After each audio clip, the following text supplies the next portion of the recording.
السلام علیکم، کیسے ہیں آپ سب اور آپ کے شہر کا موسم کیسا ہے؟ کہانی کا نام ہے کہف، مصنفہ ہے رابعہ خان، قسط نمبر 9۔ ماز پیچھے ہو کر بیٹھا، پھر اپنی جیب سے موبائل نکال کر چند بٹن دبائے۔ اگلے ہی پل سکرین اس کے سامنے کی۔ وہاں اس کے اور ارحم کے واٹس ایپ میسیجز کے سکرین شاٹس تھے۔ اس کی آنکھیں تحیر سے پھیلی تھیں۔ کپ کو تھامے ہاتھ اگلے ہی پل لرز سے گئے۔ یہ کیا ہے شیزا؟ اس کی آواز سخت نہیں تھی، نہ ہی اس کے تاثرات میں کسی بھی قسم کے تناؤ کا شائبہ تھا، لیکن اس کی وہ اندر تک اترتی آنکھیں شیزا کو اپنی گردن کے بال تک کھڑے ہوتے ہوئے محسوس ہوئے تھے۔ معاذ بھائی، یہ بات کا غلط رنگ ہے۔ میں ان سے بات کرتی تھی واٹس ایپ پر، مگر میں یہ سب صرف رابیل کے لیے کر رہی تھی۔ ان دنوں پھپھو اور ارحم بھائی دونوں ہی رابیل سے بدظن ہو رہے تھے۔ بابا اور ماں دونوں بہت پریشان تھے اس رشتے کو لے کر۔ پھر میں نے فیصلہ کیا تھا ارحم بھائی سے بات کرنے کا، لیکن پتہ نہیں کیا ہوا، وہ کچھ دنوں بعد عجیب سے انداز میں بات کرنے لگے۔ مجھے ان کا وہ انداز بہت برا لگا تھا۔ اس نے اس کی بات سن کر سر اس بات میں ہلایا اور پھر موبائل کی سکرین سیاہ کر کے فون جیب میں ڈال لیا۔ پلیز معاذ بھائی، مجھے جج مت کیجیے گا، میرا ارادہ کبھی بھی غلط نہیں تھا۔ اس کے خاموش سے رد عمل پر اس نے جلدی سے کہا تو وہ ہلکا سا مسکرایا۔ ہمارے یہاں کسی کو بھی جج نہیں کیا جاتا، اور جو سوال میں نے تم سے پوچھے ہیں وہ معاملہ سمجھنے کے لیے تھے۔ میں نے تم سے وہی سوال کیے جو کوئی بھی دوسرا بندہ ان سکرین شاٹس کو دیکھنے کے بعد کر سکتا تھا۔ سب میری غلطی کی وجہ سے ہوا ہے، مجھے انہیں پہلی دفعہ ہی میسج کرنے سے گریز کرنا چاہیے تھا۔ بالکل، لیکن ہم اپنی غلطیوں سے ہی سیکھتے ہیں۔ اب یہ غلطی تمہارے لیے زندگی بھر کا سبق ہوگی کہ تمہیں کبھی بھی کسی لڑکے کو پرائیویٹ میسج نہیں کرنا۔ یہ لڑکیوں کی سب سے بڑی غلطی ہوتی ہے، اور دوسری بڑی غلطی یہ ہوتی ہے کہ وہ ان میسیجز کا بلا جھجک رپلائی کر رہی ہوتی ہیں۔ اول بات تو یہ ہے کہ چاہے کوئی لڑکا آپ سے بات کرنے کے لیے مر کیوں نہ رہا ہو، آپ نے بغیر کسی وجہ کے اور اکیلے میں اس سے بات نہیں کرنی، چاہے وہ مر رہا ہو، چاہے خود کو تکلیف پہنچا رہا ہو، یا آپ کو اپنی تنہائی کا قصوروار ٹھہرا کر خود کو مظلوم ثابت کر رہا ہو۔ آپ نے اس پر لعنت بھی نہیں بھیجنی، وہ مرے یا جیے یہ آپ کا سر درد نہیں ہے۔ میں حیران ہوتا ہوں کہ لڑکیاں کتنے مزے سے چند فضول سے جملوں سے پگھل جاتی ہیں۔ اتنی سرد بنو کے آگے والا بات کرنے سے پہلے 1000 مرتبہ سوچے۔ تمہارا نرم رویہ پہلا زینہ ہے اس ساری کارروائی کا۔ اس نے تیزی سے سر ہلایا تھا۔ معاذ کی کسی بھی بات سے اسے کوئی اختلاف نہیں تھا۔ وہ جو بھی کہہ رہا تھا ٹھیک کہہ رہا تھا۔ لڑکے ایسے کیوں کرتے ہیں معاذ بھائی؟ ایسے بلا وجہ کسی کی زندگی کو عذاب کا شکار کر کے کیا مل جاتا ہے انہیں؟ اس نے دکھ سے پوچھا تھا۔ وہ کندھے اچکاتا کرسی سے ٹیک لگا کر بیٹھا۔ سینس آف آنر، ہمارے یہاں ایک ایسا مائنڈ سیٹ بن گیا ہے کہ اگر لڑکے کسی لڑکی سے بات کرنے میں کامیاب ہو جاتے ہیں یا اسے اپنی باتوں سے بہلا کر کچھ بھی کروانے پر قادر ہیں تو یہ ایک احساس لڑکوں کو سرشاری بخشتا ہے۔ میں سارے لڑکوں کی بات نہیں کر رہا، میں ذہنی بیمار اور فارغ عوام کی بات کر رہا ہوں۔ ایسے میں لڑکیوں کو چاہیے کہ خود کو محدود رکھیں، خود تک ہر کسی کو رسائی نہ دیں، ہر ایک سے ہنس ہنس کر بات کرنے کی تو بالکل بھی ضرورت نہیں۔ جواب دیں لیکن ضرورت کا، اور ٹھک کر کے۔ میں دیکھتا ہوں پھر کون سا لڑکا آ کر آپ کے ان باکس میں یا پھر کسی شادی بیاہ میں بکواس کرتا ہے۔ پہلی اجازت ہمیشہ ہم دیتے ہیں شیزا، یاد رکھو، پہلے قدم سے قبل دوسرا قدم نہیں اٹھ سکتا۔ آپ ٹھیک کہہ رہے ہیں معاذ بھائی، ہمیں خود کی حفاظت ہر حد تک خود ہی کرنی پڑے گی، اور جن لڑکیوں کے ساتھ ظلم ہو جائے تو انہیں چاہیے کہ آگے بڑھیں اور ظالم کی چمڑیاں ادھیڑ کر ان کے جسموں سے الگ کر دیں۔ کسی بھی حالت میں خاموش نہ رہیں، بس آپ کی خاموشی آگے والے کو اور شیر بناتی ہے۔ ایک دفعہ جڑ سے اکھاڑ کر پھینک دیں ایسے لوگوں کو۔ آئندہ کوئی آپ کو غلط بات کرنے سے قبل اپنی شکل شیشے میں ضرور دیکھے گا۔ اس نے اپنی ٹھنڈی پڑتی کافی کو دیکھا تھا۔ ریسٹورانٹ میں معمول کی گہما گہمی ہو رہی تھی۔ اس نے ایک بار پھر سے سر اٹھا کر معاذ کو دیکھا۔ آپ نے مجھے کیوں بلایا تھا یہاں؟ تمہارا ڈر نکالنے کے لیے۔ اس کی بات پر شیزا سیدھی ہو بیٹھی۔ مطلب کچھ کام آ سکتی ہوں میں آپ کے؟ وہ اس چھوٹی سی لڑکی کی بات پر لمحے بھر کو مسکرایا تھا۔ اگر جو وہ اسے بتا دیتا کہ وہ کتنے خطرناک لوگوں کے ساتھ زندہ رہا تھا تو شاید خوف سے اس کا سانس ہی بند ہو جاتا۔ نہیں، بس ایک کام کرنا ہے تم نے، اس نے سنبھل کر اسے دیکھا۔ ارحم کے کسی بھی پیغام کا کوئی جواب نہیں دینا تم نے، چاہے کچھ بھی ہو جائے، اور اگر وہ کال کرے تو اپنی امی کو فون دینا، خود بات نہیں کرنا، باقی میں خود دیکھ لوں گا اسے۔ اس نے سر اس بات میں ہلا کر اسے بات ماننے کی یقین دہانی کروائی، لیکن پھر یکدم رک گئی۔ آپ کیا کریں گے؟ کہیں مارنے پیٹنے کا تو نہیں سوچ رہے اسے؟ دیکھو شیزا، ہر بندے کی ایک کمزوری ہوتی ہے، اور ارحم کی کمزوری جانتی ہو کیا ہے؟ اس نے ایک بار پھر سے کوہنیاں ٹیبل پر رکھی تھیں۔ وہ وائلنس برداشت نہیں کر سکتا، زبان کے بول پر اسے عبور حاصل ہے، لیکن ہاتھ کی تکنیک میں وہ کہیں میل پیچھے کھڑا ہے۔ اسی لیے ہم اسے وہیں سے پکڑیں گے جہاں پر وہ سب سے زیادہ کمزور ہے۔ ابھی وہ کچھ نہیں کر رہا تو ہم بھی کچھ نہیں کریں گے، لیکن اگر وہ دوبارہ تمہاری جانب گھومے تو مجھے بتانا۔ میرے پاس بہت سے لوگ ہیں اس کی طبیعت درست کرنے کے لیے۔ اوکے، ایسے ہے تو ایسے ہی صحیح، اس نے بھی اب کے سر ہلایا تھا، پھر کافی کا آخری گھونٹ لیتی اٹھ کھڑی ہوئی۔ خدا حافظ کر کے باہر کی جانب بڑھی تو معاذ یوں ہی گردن پھیرے اسے جاتے ہوئے دیکھتا رہا، پھر اپنی جگہ سے اٹھ گیا کیونکہ کچن میں بہت سے برتن اس کے منتظر تھے، لیکن مسئلہ تو یہ تھا کہ اپنے زخم کی وجہ سے وہ برتن نہیں دھو سکتا تھا۔ کیا مصیبت ہے، اسے کوفت ہونے لگی تھی، لیکن اگلے ہی لمحے اب وہ اچھے بچوں کی طرح کرسی پر بیٹھا ریسٹورانٹ کا حساب دیکھ رہا تھا۔ پھر پلٹ کر گھڑی کی جانب دیکھا، عشاء کی نماز میں بس کچھ ہی دیر تھی۔ اس نے گردن پھیری اور تیزی کے ساتھ کام سمیٹنے لگا۔ فیصل کو ریسٹورانٹ کا کہہ کر اپنی آستینیں کلائیوں پر برابر کرتے ہوئے وہ باہر نکلا تو ایک سرسراتے جھونکے نے اسے چھو لیا۔ اس نے بے اختیار ہی اپنے ہاتھ جیب میں اوڑ سے تھے۔ آہستگی سے قدم اٹھاتا وہ گردن جھکائے سڑک کے کنارے چل رہا تھا، بار بار کسی بات پر سر جھٹکتا۔ تیری ماں بدذات ہے، اس نے ان زہریلی آوازوں سے پیچھا چھڑاتے اپنا سارا بچپن گزار دیا تھا، لیکن اس کی بد نصیبی تو یہ تھی کہ اپنے دماغ میں ہر آن ان آوازوں کو سنتے ہی وہ بڑا ہوا تھا۔ میرے گھر میں ایسی بد کردار عورت کے لیے کوئی جگہ نہیں ہو سکتی۔ کل رات تم کہاں تھی بھابھی؟ اس نے ایک جانب رک کر گہرے گہرے سانس لیے، پھر بہت سی گرہیں حلق سے اتار کر تیزی سے مسجد کی جانب بڑھنے لگا۔ اسے لگا وہ مزید اکیلا اس سڑک پر چلتا رہا تو پاگل ہو جائے گا۔ تیری ماں زانیہ عورت ہے معاذ۔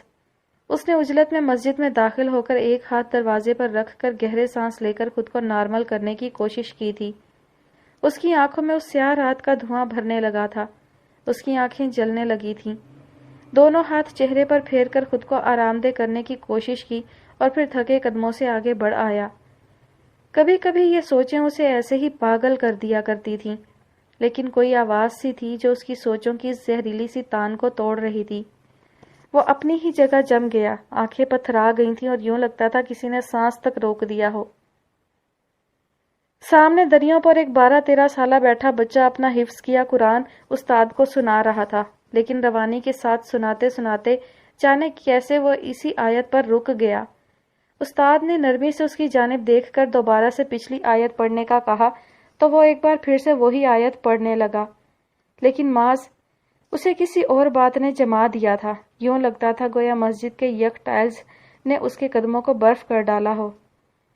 لیکن اس کی اگلی آیت اس بچے نے نہیں پڑھی تھی، نہ ہی یہ آیت اس کے استاد نے پڑھی تھی، بلکہ یہ آیت تو بے ساختہ اس کے لبوں سے پھسل گئی تھی۔ استاد اور بچے دونوں نے اس کی جانب نہ سمجھی سے دیکھا۔ وہ میں امکانکی انداز میں آگے بڑھنے لگا تھا اور آیت پڑھتا جاتا تھا، اور ان لفظوں کے ساتھ ہی وہ ڈر کر 2 قدم پیچھے ہٹا تھا۔ یہ آیات، یہ سورہ اعراف کی آیات اسے کیسے یاد تھیں؟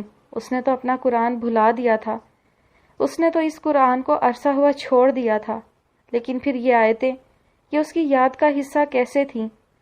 اس نے کانپتے ہاتھ چہرے پر پھیرے، لفظ خود بخود اس کے لبوں سے پھسلتے جا رہے تھے۔ آپ کیا حافظ ہیں؟ استاد مسکرا کر اس سے مصافحہ کرنے اٹھے، لیکن وہ بے اختیار 2 قدم پیچھے ہوا تھا۔ حافظ؟ نہیں، وہ حافظ نہیں تھا، اس نے اپنا قرآن بھلا دیا تھا۔ پھر یہ قرآن اسے کیسے یاد تھا؟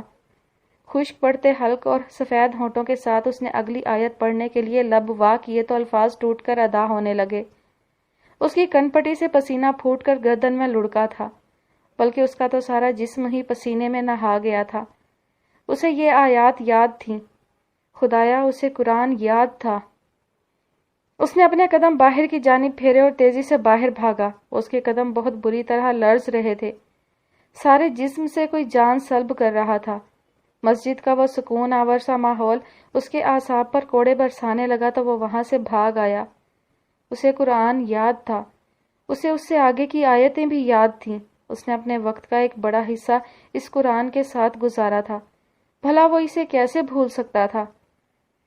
اسی پہر رابیل نے سورہ اعراف کی ان آیات کو پڑھ کر قرآن کو چند لمحے دیکھا اور پھر آہستہ سے اس کا جگمگاتا دروازہ بند کر دیا۔ ہر جانب خاموشی چھا گئی، ہر طرف اندھیرا پھیل گیا۔ سڑک کے کنارے گھٹنوں کے بل جھکا لڑکا اب تیز تیز کچھ پڑھ رہا تھا۔ اس کا پورا جسم بوجھ سے ٹوٹنے لگا تھا، کیونکہ وہ کلام بہت بھاری تھا، اتنا بھاری کہ اس کی روح فنا ہونے لگی تھی۔ اور اگر تم دیکھو اس قرآن کو کسی پہاڑ پر نازل ہوتے تو وہ اللہ کے خوف سے دب جائے گا۔ اگر ایک پہاڑ اللہ کے خوف سے دب کر ریزہ ریزہ ہو سکتا تھا تو ماس تو پھر ایک انسان تھا، وہ انسان جس نے اسے یاد کر کے بھلا دینے جیسے عظیم جرم کا ارتکاب کیا تھا۔ کیا اسے لگتا تھا کہ یہ قرآن اسے بغیر کسی اذیت کے واپس مل سکتا تھا؟ کیا واقعی ایسا ہو سکتا تھا؟ ہرگز نہیں۔ رابیل نے قرآن کا دروازہ بند کیا تو ہر جانب خاموشی چھا گئی، گہری اور دبیز خاموشی، تہ در تہ ٹھنڈی آہوں اور بہت سے گزرے اوقات سے بوجھل خاموشی۔ وہ جو گھٹنوں کے بل جھکا تھا اگلے ہی لمحے گہرے گہرے سانس لیتا سیدھا ہوا، دل جیسے بند ہونے لگا تھا۔ سب کچھ اس کے ہاتھ سے پھسل کر ریت کی طرح فضا میں تحلیل ہو رہا تھا۔ اس نے مٹھی بند کر کے گھٹتے سینے پر ماری، سانس لینے میں جانے کیوں دشواری سی ہونے لگی تھی۔ اس نے ماتھے پر گرتے بال ایک ہاتھ سے پیچھے کیے اور چند پل یوں ہی بالوں کو پیچھے تھامے خالی خالی سا کھڑا رہا۔ اس سڑک پر بہت سے لوگ اب کے اسے دیکھ کر گزرنے لگے تھے۔ اس کی حالت ہی کچھ اس طرح تھی۔ اس نے پانی پانی سی آنکھوں کو دونوں ہتھیلیوں سے رگڑا، پھر تھک کر سڑک کے کنارے پر بیٹھ گیا۔ کچھ دیر پہلے گزرا واقعہ بہت بھاری تھا۔ کچھ لمحات بلا شبہ بہت وزنی ہوا کرتے ہیں، انسان کی ساری طاقت سینچ لیتے ہیں اور اسے یوں نڈھال کر کے ایک جانب کو ڈال دیتے ہیں جیسے وہ ابھی اسی سڑک کے کنارے تھکا سا بیٹھا تھا۔ اس نے دوبارہ ان آیات کو دہرانے کی ہمت نہیں کی تھی۔ وہ ان کو دوبارہ یاد کر کے اپنی زبان سے ادا کرنے کی ہمت خود میں نہیں پاتا تھا۔ اسے ان چند آیتوں نے ہی اس قدر نڈھال کر دیا تھا کہ حد نہیں۔ یوں لگتا تھا جیسے وہ ساری زندگی جسمانی مشقت کرتا رہا ہو۔ اس کے جسم کا ہر عضو تھکن سے چور ہو رہا تھا۔ وہ ان چند لمحوں کا وزنی سا تاثر برداشت نہیں کر پایا تھا۔ وہ اس پورے قرآن کو جانے کیسے برداشت کر پائے گا؟ وہ پتہ نہیں اس کا بوجھ کیسے اٹھا سکے گا؟ اکثر اسے خود پر حیرت بھی ہوتی تھی، کیسے وہ 13 سال کی چھوٹی سی عمر میں پورا قرآن حفظ کیے ہوئے تھا۔ نہ صرف حفظ بلکہ اسے اس کی دہرائی، اس کے ہر ایک سے دوسرے لفظ تک رسائی، اس کی گردان، اس کے ساتھ وقت گزارنا، یہ سب باتیں اس کے معمول کا حصہ تھیں، بلکہ یہ باتیں تو اس کی زندگی کا حصہ تھیں۔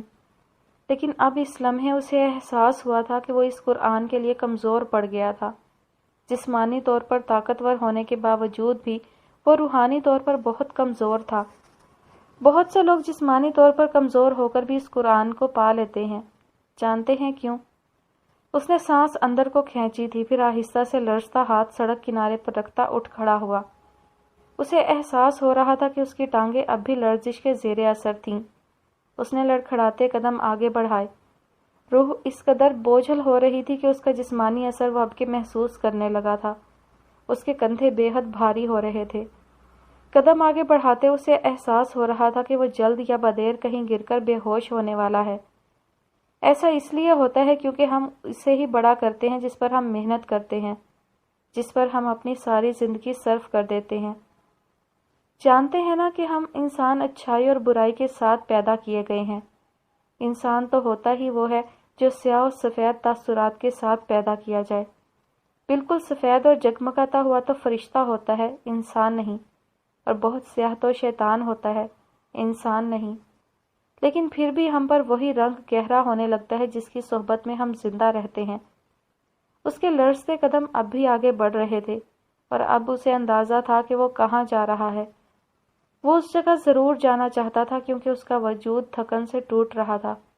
وہ اس جگہ جا کر سو جانا چاہتا تھا، ایک لمبی نیند جس سے جاگنے کے بعد وہ وہی 13 سالہ معاذ بن جاتا کہ جس کا قرآن اس کے پاس تھا۔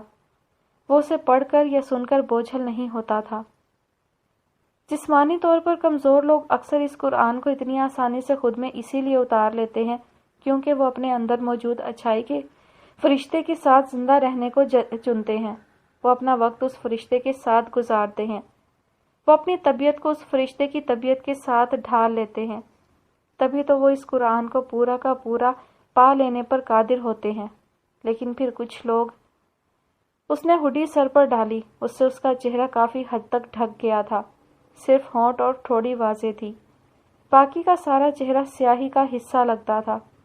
اس کی سپاٹ آنکھیں اب کے اس سخت سی سڑک پر تھیں کہ جس پر وہ تیز قدموں سے چلتا آنے والا ہر لمحہ روند رہا تھا۔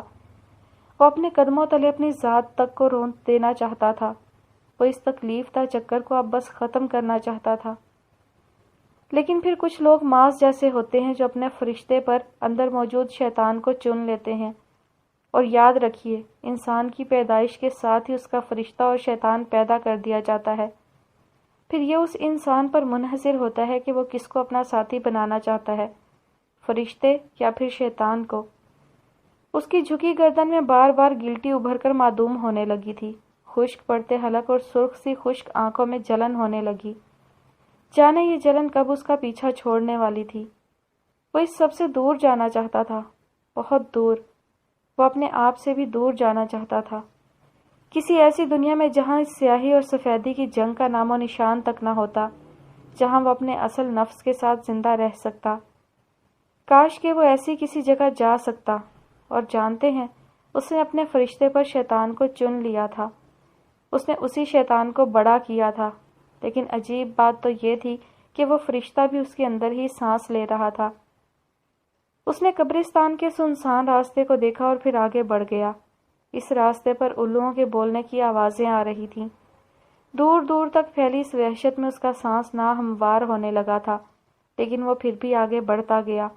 ان سیاہ راستوں پر چلنے اس کے اندر کا شیطان دم توڑنے لگا۔ سیاہی پر سفیدی غالب آنے لگی تھی، اچھائی برائی کا راستہ کاٹ رہی تھی۔ اس کے ساتھ کیا ہو رہا تھا اسے خود بھی سمجھ نہیں آ رہا تھا۔ بلا شبہ انسان بہت ہی پیچیدہ طرز پر پیدا کیا گیا ہے۔ خدا ہمیں ہماری ہی الجھنوں سے پناہ میں رکھے۔ اس نے ایک قبر پر رک کر خالی خالی سی نگاہوں سے آس پاس دیکھا۔ دور دور تک پھیلے قبرستان کی سیاہی بھی اسے خوفزدہ نہیں کر رہی تھی۔ ہوا کے چلتے جھکڑوں سے زمین پر گرے بہت سے پتے ایک ساتھ لہرائے تو عجیب سی سرسراہٹ ابھری۔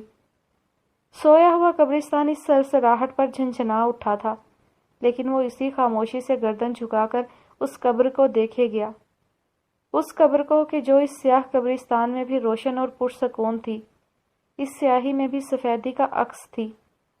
ایک تیز جھونکے سے بہت سے درخت جھومے تھے۔ اس نے سر نہیں اٹھایا، خاموشی سے اس قبر کو دیکھے گیا۔ اس کے اندر کی سیاہی غائب ہونے لگی۔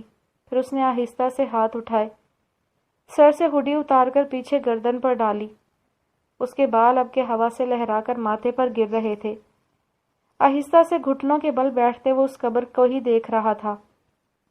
پھر ہولے سے ہاتھ آگے بڑھا کر اس کی خشک مٹی چھوئی۔ رگوں تک میں ٹھنڈک پھیل گئی تھی۔ جلتی سانسوں کے درمیان کچھ بہت پرسکون سا تحلیل ہونے لگا تھا۔ آپ میرے لیے آنسو ہیں ماں، وہ آنسو کہ جس کے گرنے کے بعد انسان کا اندر کچھ اور بوجھل ہو جایا کرتا ہے۔ آپ میرا خوف ہیں، وہ خوف جو انسان سے زندگی کا آخری قطرہ بھی کھینچ لیتا ہے۔ اس کی آواز بے حد مدھم تھی، وہ اس پل ٹوٹ رہا تھا، یا یوں کہنا چاہیے کہ ٹوٹ کر جڑ رہا تھا۔ سفیدی سیاہی میں گھلنے لگی تھی، سمجھ نہیں آتا تھا کہ عکس کیا ہے اور اصل کیا۔ یہ تھکن کیوں ختم نہیں ہوتی ماں؟ آپ کے جانے کے بعد اس تھکن نے کیوں میرے وجود میں بسیرا کر لیا ہے؟ میں سوچتا ہوں اور ناکام رہتا ہوں۔ میرے لیے آپ کا وجود بہت اہم تھا، یہ تو مجھے آپ کے جانے کے بعد پتہ چلا کہ میں تو سانس بھی آپ کو دیکھ کر لیا کرتا تھا۔ اب تو لگتا ہے عرصے سے زندہ تک نہیں ہوں۔ پرسکون سی قبر سے خوشبو سی آنے لگی تھی۔ اپنی برائی پر اچھائی کو چننے والوں کی قبریں یوں ہی روشن رہا کرتی تھیں۔ مجھے میری اپنی ہی سیاہی سے خوف آتا ہے ماں، میں خود سے ڈرتا ہوں۔ میں اپنا غلام بن گیا ہوں، میں نے اپنے نفس کو چن لیا ہے، میں نے خود کو کھو دیا ہے ماں۔ وہ ماز کھو گیا ہے جو آپ کو سورہ کہف سنایا کرتا تھا۔ اس کی آنکھ سے آنسو ٹوٹ کر گرا تھا اور پھر وہ دونوں ہاتھ چہرے پر رکھ کر رو پڑا جیسے چھوٹے بچے روتے ہیں۔ روتے روتے وہ اس قبر کے برابر بے دم سا بیٹھ گیا تھا۔ ہوا ساکت ہو گئی تھی۔ بہت سے جھکڑ اب کے مڑ مڑ کر اس لڑکے کو دیکھنے لگے تھے، لیکن وہ پھر بھی روتا رہا۔ وہ بہت سارا رونا چاہتا تھا۔ وہ ان گزرے اوقات کا ہر زہریلا لمحہ اپنی ذات سے اکھاڑ کر پھینک دینا چاہتا تھا۔ میں نے اپنا قرآن بھلا دیا ماں، میں اب آسمانوں میں بہت برے نام سے یاد کیا جاتا ہوں۔ میں اس سب سے کیسے نکلوں؟ میں تھک گیا ہوں ماں، مجھے آپ کی گود میں سر رکھ کر سونا ہے، مجھے آپ کی گود میں سر رکھ کر بہت سارا رونا ہے۔ اس نے آنکھیں رگڑی لیکن اندر جمع برسوں کی برف گویا پگھل کر اس کی آنکھوں کے راستے باہر گرنے لگی تھی۔ رگوں میں ٹوٹے کانچ سے بکھر کر زخمی سے اذیت دینے لگے تھے۔ وہ کسی کہانی کا بہت سیاہ کردار لگتا تھا، زخمی اور سیاہ۔ بچپن کی الجھنیں زندگی بھر انسان کا ساتھ نہیں چھوڑا کرتی ماں۔ مجھے لگتا ہے کہ میں جسمانی طور پر تو وقت میں سفر کرتا رہا ہوں، مگر کہیں اندر میری ذات کا ایک حصہ آپ کے ساتھ ہی ٹھہر گیا ہے، اور اس ایک حصے کی تکلیف میری زندگی کے سارے عرصے کا احاطہ کیے ہوئے ہے۔ یکایک اسے احساس ہوا کہ کوئی اس کے ساتھ آ کھڑا ہوا ہے۔ اس نے سر نہیں اٹھایا۔ وہ اس الوژن کا شکار بہت بار ہوا تھا۔ وہ ایک بار پھر سے اس تکلیف دار سراب کا حصہ نہیں بننا چاہتا تھا۔ اس نے جھکا سر اٹھایا، وہ بالکل اس سے فاصلے پر کھڑی تھی، سفید سے لباس میں ملبوس، اسی دھوئیں کا حصہ جو ان کے یوں سامنے آ جانے پر ہر سو پھیل جایا کرتا تھا۔ وہ میکانیکی انداز میں ان کی جانب بڑھا تھا، لیکن وہ ہر لمحہ اس سے دور ہوتی جا رہی تھیں۔ سراب حقیقت سے زیادہ تکلیف دیا کرتے تھے۔ معاذ، شیطان سے پناہ مانگو۔ کسی نے اس کے بے حد قریب سرگوشی کی تھی۔ وہ یکدم اس جادوئی سے الوژن سے چونکا تھا۔ حبیبہ اس لباس میں نرمی سے مسکراتی ہوئی اسے اپنی جانب بلا رہی تھیں، لیکن وہ مسکراہٹ ٹھیک نہیں تھی۔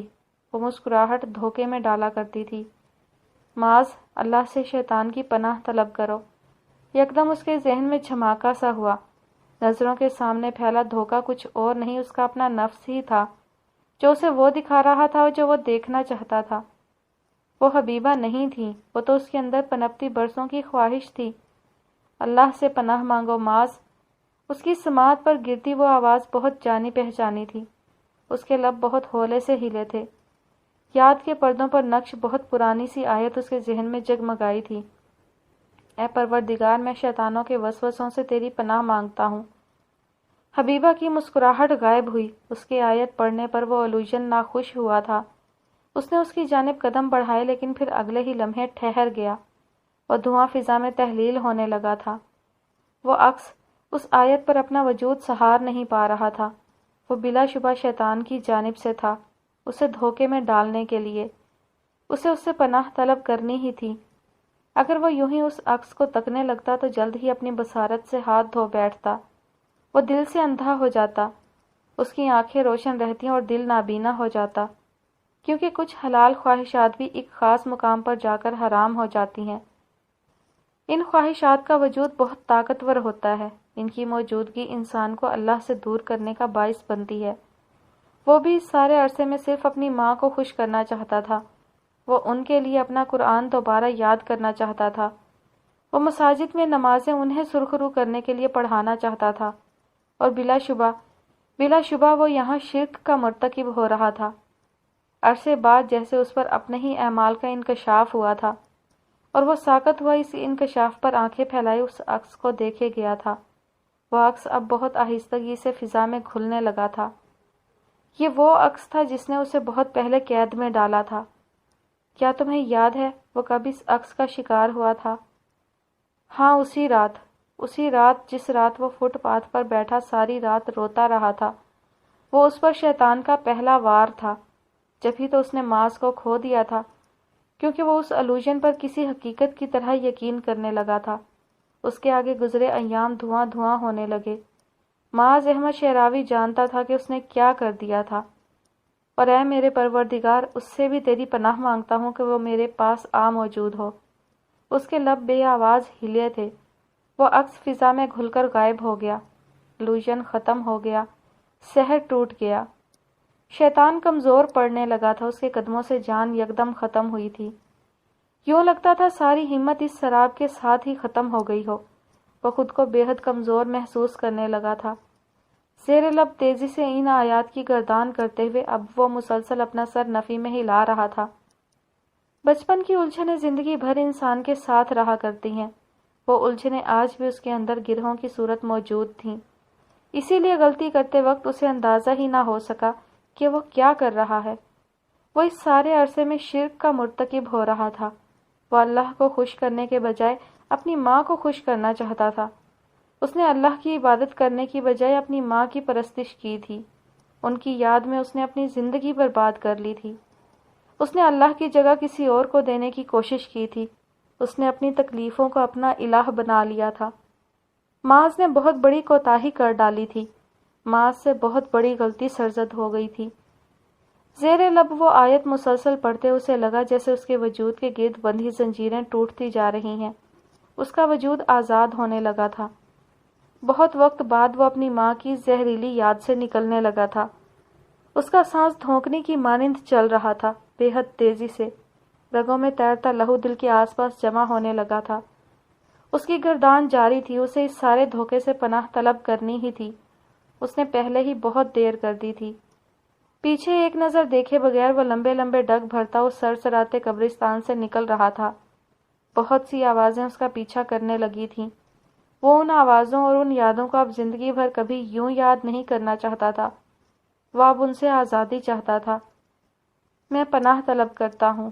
اس کے لب بہت تیزی سے ہل رہے تھے، بال ماتھے پر گر کر اڑ رہے تھے، لیکن وہ پیچھے ایک دفعہ بھی دیکھے بغیر اس دنیا اور اس کی بھول بھلائیوں سے بہت دور جا رہا تھا۔ اب کہ صرف اتنا ہی دکھائی دے رہا تھا کہ وہ ایک لڑکا ہوڈی پہنے، بازو سے گلابی آنکھیں رگڑتا، تیز قدم اٹھاتا اس تاریکی سے دور ہوتا جا رہا تھا۔ اس بات سے یکسر بے خبر ہو کر کہ اس کے تاریک کہف میں وہ گل ہوتی روشنی اب بکھرنے لگی تھی۔ وہ روشنی جس نے رابیل کا راستہ بھی روک رکھا تھا، وہ روشنی جس نے اس کو ایک عرصے تک سیاہی میں رکھا تھا۔ ہاں، وہی روشنی جو کنارے پر آہستہ سے ڈوبنے لگی تھی۔ ان کے اس سیاہ کہف کی دیواریں واضح ہونے لگی تھیں۔ قدیم زمانوں کا سحر ٹوٹنے لگا تھا۔ اس نے بھاگتے ہوئے وہ سڑک عبور کی اور آگے ہی آگے بڑھتا گیا۔ اس کا جسم آج ہوا سے بھی زیادہ ہلکا تھا اور کندھے ہر بوجھ سے آزاد تھے۔ اسے آج اس کے اعمال کے بوجھ سے آزادی مل گئی تھی۔ اس کے گرد پھیلی وہ سیاہی غائب ہونے لگی تھی۔ معاذ کی ذات سے ہٹ کر آپ سب کو ایک اہم بات بتاتی ہوں۔ اس کے بھاگتے قدم سڑک کو روند رہے تھے۔ جب انسان ایک لمبے عرصے تک کسی گناہ کا ارتکاب کرتا رہتا ہے تو ایک وقت ایسا آتا ہے کہ وہ اپنے اندر بچی روشنی کا آخری ذرہ بھی کھو دیتا ہے۔ تب اسے اپنے آس پاس کچھ بھی دکھائی نہیں دیتا۔ وہ اس گناہ کی سیاہی میں اتنا اندھا ہو جاتا ہے کہ اسے اپنا غلط بھی ٹھیک لگنے لگتا ہے۔ وہ اپنی خواہش کے کسی غار میں یوں ہی بند ہو کر رہ جاتا ہے، اور پھر جب عرصے بعد انسان کی ذات کے اندر کی وہ باریک سی روشنی چمکتی ہے تو اسے اندازہ ہوتا ہے کہ وہ ساری زندگی سراب کے پیچھے بھاگتا رہا تھا۔ وہ اس حقیقت کا پیچھا کرتا رہا تھا کہ جس کا وجود تھا ہی نہیں۔ لیکن جانتے ہیں کہ یہ ادراک انسان کو کب ہوتا ہے؟ اس نے ایک جانب رک کر ہوڈی سر پر ڈالی تھی، جیبوں میں ہاتھ اڑسے اور پھر ہموار قدموں کے ساتھ دھیمی چال چلنے لگا۔ اس کے آس پاس اب کے صرف وہ پاکیزہ سی روشنی تھی، وہی روشنی جو اس سے کھو گئی تھی۔ وہ روشنی ایک بار پھر سے اس پر وارد ہو رہی تھی۔ انسان کو اپنی زندگی کے سراب ہو جانے کا ادراک تب ہوتا ہے جب وہ اپنی قبر سے اس بڑے دن میں اٹھایا جاتا ہے، ایک ایسے دن میں اٹھایا جاتا ہے جس دن زندگی شروع ہو جاتی ہے اور موت۔ اس نے اپنے قدم مسجد کی جانب پھیرے۔ جو نماز اسے چھوٹ گئی تھی وہ اس نماز کو پڑھنا چاہتا تھا۔ اسے بلا شبہ بہت ساری کوتاہیاں سرزد ہوئی تھیں، اور آج وہ اپنی ہر کوتاہی کی معافی مانگنا چاہتا تھا۔ اس نے مسجد میں داخل ہو کر اس کے ٹھنڈے ماربل پر اپنے برہنہ قدم رکھے تو سارا جسم پل میں برف بن کر پگھل گیا۔ وضو بنا کر پلٹتا اب وہ آستینیں اپنی کلائیوں پر برابر کر رہا تھا۔ مسجد نمازیوں سے خالی پڑی تھی، ہر جانب ایک ٹھنڈا سا سکون تحلیل تھا۔ اس نے نیت باندھی اور اپنی عمر بھر کے لیے وہ نماز پڑھنے لگا جو پڑھی جانی چاہیے تھی۔ اسی لیے آپ بھی اس دن سے پہلے اٹھ جائیں۔ اس دن کی ذلت بہت اذیت ناک ہوگی، کیونکہ اس دن زندگی شروع ہوگی اور موت کا وجود ختم ہو جائے گا۔ ڈریں اس زندگی سے جو جہنم کا ایندھن بن جائے، اور بچائیں خود کو اس آگ کا ایندھن بننے سے۔ دور سے دیکھنے پر ایک بہت پرسکون سا منظر نگاہوں کو بھلا لگ رہا تھا، وہ منظر جس کے پار اب صرف ندامت تھی، جس کے پار اپنی سیاہی کو چننے پر افسوس تھا، جس کے پار خود کو کھو کر پا لینے کا عکس جگمگا رہا تھا۔ خالی پڑی مسجد میں اب وہ لڑکا سجدے میں جھکا کچھ بہت دھیمی آواز میں پڑھ رہا تھا، جسے صرف وہ سن رہا تھا اور اللہ سن رہا تھا۔ بہت دن بعد اس نے اللہ کو پکارا۔ اب وہ اسے پکارتے رہنا چاہتا تھا، کیونکہ اللہ کے بغیر تو زندگی اندھیر تھی، اللہ کے بغیر زندگی سراب تھی، اللہ کے بغیر زندگی عذاب تھی۔ اب وہ اس عذاب سے خود کو آزاد کروانے لگا تھا۔ اسے یہ کرنا ہی تھا، کیونکہ اللہ کی جانب جاتا پہلا قدم انسان ہی کو اٹھانا پڑتا ہے، اور دوسرے قدم کی قربت کا وعدہ اللہ کا فیصلہ ہے۔ آپ بس ایک قدم اٹھا لیں، باقی کا فاصلہ وہ طے کرتا ہے۔ وہ ایک بار پھر سے سجدے میں جھکا سرکوشی کر رہا تھا۔ مسجد کے اندر پھیلی خاموشی گہرے سکون کا غماز تھی، اور ہر جانب اب وہ سفید روشنی تحلیل تھی۔ ہاں، وہی روشنی جس سے اس نے ایک لمبے عرصے تک نگاہیں چرائی تھی۔ رابیل نے اپنی عشاء کی نماز سے سلام پھیرا اور پھر دعا کر کے جائے نماز سمیٹتی اٹھ کھڑی ہوئی۔ اسی پہر اس کے کمرے کا دروازہ کھول کر شیزہ اندر جھانکی تھی۔ اس نے جائے نماز تہہ کر کے رکھتے ہوئے یوں ہی گردن پھیر کر اسے دیکھا۔ جانے کیوں اسے شیزہ آج پہلے سے زیادہ خوش لگ رہی تھی۔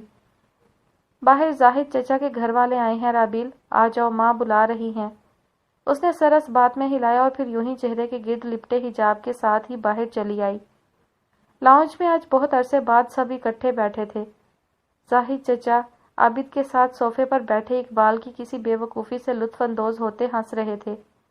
اسی کے مقابل صوفے پر زرتاشا چچی، رامین بیگم اور حریم بیٹھی تھیں۔ اپنے مسائل میں الجھے ہونے کی وجہ سے اس نے دوبارہ حریم سے بات ہی نہیں کی تھی۔ پہلا تو اس کا جانچتا رویہ رابیل کو غیر آرام دہ کیا کرتا تھا، اور دوسرا جانے کیوں وہ ایک ہی بات کو بار بار دہرا کر لطف اندوز ہوتی تھی، جس سے رابیل کو تو خیر سے بہت کوفت ہوتی۔ ویسے بھی دیسی گھرانوں میں کسی کی کمزوری کو بار بار دہرا کر محظوظ ہونے کا رواج بے حد عام تھا۔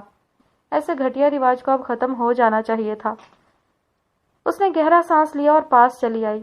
صوفے کے ہتھے پر شیزہ بیٹھی تھی اور ردا بابا کے برابر میں بیٹھی ان کے موبائل میں غالباً کوئی گیم کھیل رہی تھی۔ اپنے موبائل کی چارجنگ بچانے کے طریقے تھے۔ السلام علیکم، اس نے قریب آ کر سلام کیا تھا۔ سب نے مسکرا کر اس کے سلام کا جواب دیا تھا۔ کیسی ہو رابیل، اور کہاں ہوتی ہو بھائی سارا دن؟ جب دیکھو یا تو اپنے کمرے میں رہتی ہو یا پھر مدرسہ، کبھی چچی کو بھی یاد کر لیا کرو۔ زرتاشا بیگم کی باتیں شروع ہو چکی تھیں۔ وہ اس سے مل بھی لیتی تب بھی ان کے یہ گلے شکوے ختم نہیں ہوا کرتے تھے۔ نارمل تھا اس کے لیے ان کا ایسا رویہ۔ لو، تم تو دوسرے گھر میں رہتی ہو، میں تو ایک گھر میں رہتے ہوئے اس کی شکل نہیں دیکھ پاتی۔ جانے کون سے کام کرتی رہتی ہے۔ کمرے میں جا کر محترمہ کو دعوت دینی پڑتی ہے کہ جی ایک عدد گھرانہ بھی ہے آپ کا، جن کے ساتھ بیٹھنا آپ کی ذمہ داری ہے، تب جا کر کہیں باہر نکلتی ہے یہ کمرے سے۔ رامین بیگم نے اس کے گمسم سے رویے پر چوٹ کی تو سب ایک ساتھ ہی ہنس پڑے۔ اس نے بھی خجل ہو کر اپنی ہنسی دبائی تھی۔ ماں بھی نہ کچھ بھی بولتی تھیں، خیال رکھا کرو اپنا، کام کرو اچھی بات ہے، لیکن اتنا بھی کیا خود کو مصروف رکھنا کہ خود کو ہی بھول جاؤ۔ اور اب تو ایک عدد شوہر بھی ساتھ ہے، اس کو بھی وقت دیا کرو۔ ایسے سر جھاڑ منہ پھاڑ کاموں میں لگی رہنے والی لڑکیاں آگے بہت مشکلات کا شکار ہوتی ہیں۔ اور اب اسے صحیح معنوں میں ان کی باتوں سے الجھن ہونے لگی تھی۔ کیا ضروری تھا اس کی شادی کا موضوع اس سب میں گھسیٹنا؟ جی چچی، میں کرتی ہوں سب کچھ، خیال بھی رکھتی ہوں اپنا، بس کبھی کبھی مدرسہ کا کام بہت زیادہ ہوتا ہے، اسی لیے کسی کو بھی وقت نہیں دے پاتی۔ اور یہ معاذ کیا کرتا پھر رہا ہے آج کل؟ یکدم زاہد چچا کے بولنے پر اس نے چونک کر ان کی جانب دیکھا تھا، اور چونکے تو ان کی بات پر خیر سبھی تھے۔ کیا کر رہا ہے؟ کیا مطلب؟ عابد صاحب سیدھے ہو بیٹھے۔ اس نے بے چینی سے پہلو بدلا تھا۔ شیزا نے بھی بے چین ہو کر اسے دیکھا تھا۔ چچی اور حریم کے درمیان زمانی نگاہوں کا تبادلہ۔ اف، کیا مصیبت ہے آخر، وہ اپنے ذہن میں اس سب پر کراہی تھی۔ میرے پاس کل ہی سائمہ کا فون آیا تھا، کہہ رہی تھی کہ معاذ نے ارحم پر حملہ کیا ہے۔ میں تو کبھی یقین نہیں کرتا، لیکن اس نے ساتھ ہی گردن پر آئے زخم کی تصویریں بھیجی تھیں، اور سچ پوچھیں تو بھائی صاحب ان تصاویر کو دیکھ کر میرے تو رونگٹے کھڑے ہو گئے تھے، اور ماحول میں بے ساختہ تناؤ آ گیا تھا۔ پرسکون سا خوشگپیوں سے سجا ماحول اب کے عجیب طرح سے خاموش ہو گیا تھا۔ یوں لگتا تھا گویا سب ایک دوسرے سے نظریں چرا رہے ہوں۔